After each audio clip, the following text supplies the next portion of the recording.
बहुत बड़ी खबर आ रही है। सचिन वाजे ईडी के हिसाब से ये बातें बता रहा है। सचिन वाजे आप भूले नहीं होंगे, और ये पूरी जो चेन है, सचिन वाजे जो एक सब इंस्पेक्टर था, परमबीर सिंह जो एक कमिश्नर था, और अनिल देशमुख जो प्रदेश का होम मिनिस्टर था, तीनों के साथ था क्यों लगाया? क्योंकि मेरा नहीं ख्याल कभी भी हमने ये स्टोरी, ये रियलिटी, ये चार्जशीट्स, ये एलिगेशंस, ये एफआईआर देखी है जहां पे एक sub inspector, home minister, police commissioner, तीनों ही अलग अलग केसेस में शक के दायरे में नहीं, एफआईआर के दायरे में आ चुके हैं, अलग अलग चीजों में, अलग अलग एजेंसीज में।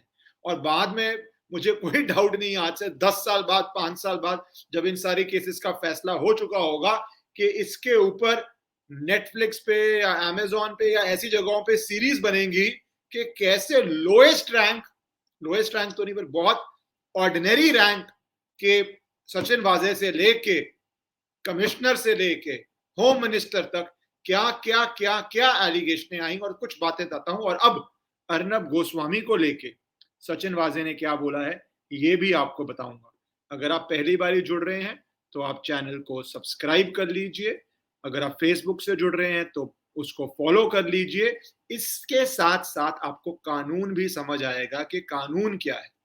तो दोनों चीजें आपके लिए as a concern citizen information तो होती है, पर थोड़ा आपको लीगल कानून भी साथ साथ समझाता हुआ चलूंगा, लीगल कानून लीगल पक्ष भी समझाता हुआ चलूंगा, कानून तो लीगल ही होता है। सो एनीवेज, क्या है ये बात, स्टोरी क्या थी आपको पता है। सचिन वाजे बहुत साल से सस्पेंडेड थे, एकदम से पुलिस में वापस आते हैं। वापस आते ही उनको जो बोलते हैं शक्तिशाली, प्रभावशाली, बेस्ट डिपार्टमेंट जो मिल सकता है वो मिलता है। उसके बाद आप देखते हैं कैसे अर्नब गोस्वामी की टीआरपी प्रेस कॉन्फ्रेंस होती है। उसके बाद आप देखते हैं कैसे अर्नब गोस्वामी का अरेस्ट होता है। उसके बाद आप देखते हैं अर्नब गोस्वामी को बेल मिलती है, सुप्रीम कोर्ट से राहत मिलती है। यहाँ पे स्टोरी खत्म हो जानी चाहिए थी। अर्नब गोस्वामी कोर्ट्स में लड़ता और सच साथ में है तो जीत भी जाता, पर इस स्टोरी में एक अजीब सा मोड़ आया। वो मोड़ क्या आया? अंटिला, देश के सबसे बड़े इंडस्ट्रियलिस्ट के घर के बाहर बॉम्ब स्केयर होता है, अंटिला बॉम्ब स्केयर। उसमें क्या निकलता है? उसके अंदर यही सचिन वाजे जिसको वापस लाया गया था मुख्य आरोपी बनता है, अरेस्ट होता है। टेरर केस में एक पुलिस की वर्दी में बैठा हुआ व्यक्ति, सर्विंग पुलिस ऑफिसर, अरेस्ट होता है। और उसके बाद क्या होता है? मनसुख हिरेन मर्डर केस भी निकलता है, जहां पे मनसुख हिरेन जो इस पूरी चीज में इन्वॉल्व था, विटनेस था, विक्टिम था, जो भी था, वो सस्पिशियस सर्कमस्टांसेस में मरा हुआ पाया जाता है। बाद में वो मर्डर केस बन जाता है। उसके बाद क्या होता है? आंचें रुकती नहीं है, परमबीर सिंह के ऊपर पहुंचती हैं। वो एक चिट्ठी लिखते हैं होम मिनिस्टर के ऊपर कि 100 करोड़ की जो वसूली गेट है पूरा, वो शुरू होता है। यहां पे स्प्लिट हो जाता है। स्प्लिट ऐसे हो जाता है, परमबीर सिंह पे बहुत सारी एफआईआर हैं महाराष्ट्र प्रदेश में, और अनिल देशमुख पे मनी लॉन्ड्रिंग इन्फोर्समेंट डायरेक्टरेट का केस हुआ। वो भी एक, मैं किसी की साइड नहीं लूंगा यहाँ पे, मैंने पहले ही बोला मैं किसी के साइड क्यों नहीं लूंगा, क्योंकि ये इतना कॉम्प्लेक्स जाल है कि ये तो पूरी धीरे धीरे इन्वेस्टिगेशन से आएगा। पर इस वीडियो में मैं भी ये बताना चाहता हूं, जो इंपॉर्टेंट बात है कि अरेस्ट हमारा देश में कितना आसानी से लोगों का हो जाता है। ये सचिन वाजे अब बोलता है कि अर्नब गोस्वामी को अरेस्ट करने में इंटरेस्ट था, डायरेक्ट इंटरेस्ट था, और वो कहता है कि in TRP case Shri Anil Deshmukh wanted to arrest Arnab Goswami.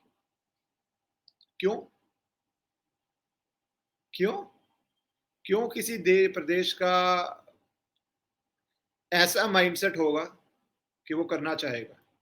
प्रदेश के गृह मंत्री का। ये इनकी एलिगेशन है या इनकी स्टेटमेंट है। हो सकता है स्टेटमेंट गलत हो सकता है सही हो, वो तो मैटर ऑफ ट्रायल है। बट ये स्टेटमेंट आई है और रिपोर्ट हो रही है कि in TRP case Shri Anil Deshmukh wanted to arrest Arnab Goswami in Dilip Chhabria case wanted me to get some kind of settlement with his partner of approximately 150 crore. और फिर इसको social media fake follower case और बाकी केसेस की भी वो बात करते हैं। तो आप देखिए कि पूरी जो जांच का ढांचा है, पूरी जो इन्वेस्टिगेशन का ढांचा है, पूरी जो अरेस्ट का ढांचा है, दिलीप छाबड़िया के साथ मैं भी बहुत बड़ी डिबेट पे हुआ। मुझे नहीं पता क्या उनके केस सच्चा है झूठा है, मैं कोई बोलने वाला नहीं हूँ।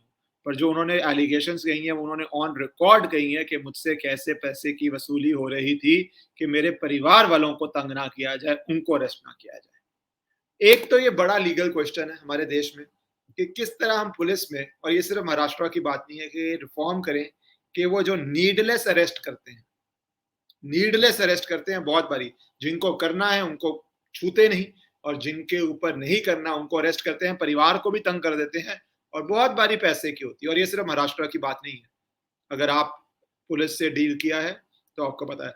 बहुत अच्छे ऑफिसर्स भी हैं जो जानते हैं कि फेक केस हो रहा है तो बचाते भी हैं, मैंने ये भी देखे अच्छे अफसर भी हैं।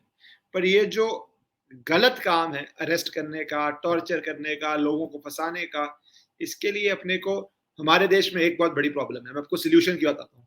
बाकी देशों में अगर आपको रॉन्गफुल अरेस्ट किया गया है और वो साबित होता है तो आपको बहुत भारी कॉम्पेंसेशन मिल जाता है, आपको डैमेजेस मिल जाते हैं, आप पुलिस वाले का करियर खत्म हो जाता है। हमारे देश में कुछ नहीं होता ऐसा। आपको गलत अरेस्ट किया, आप 2 महीने जेल रह के आए, आपको बेल हो गई, आपको साबित हो गया गलत अरेस्ट था, किसी का कुछ बिगड़ता नहीं, सिर्फ आपका और आपके परिवार का बिगड़ता है।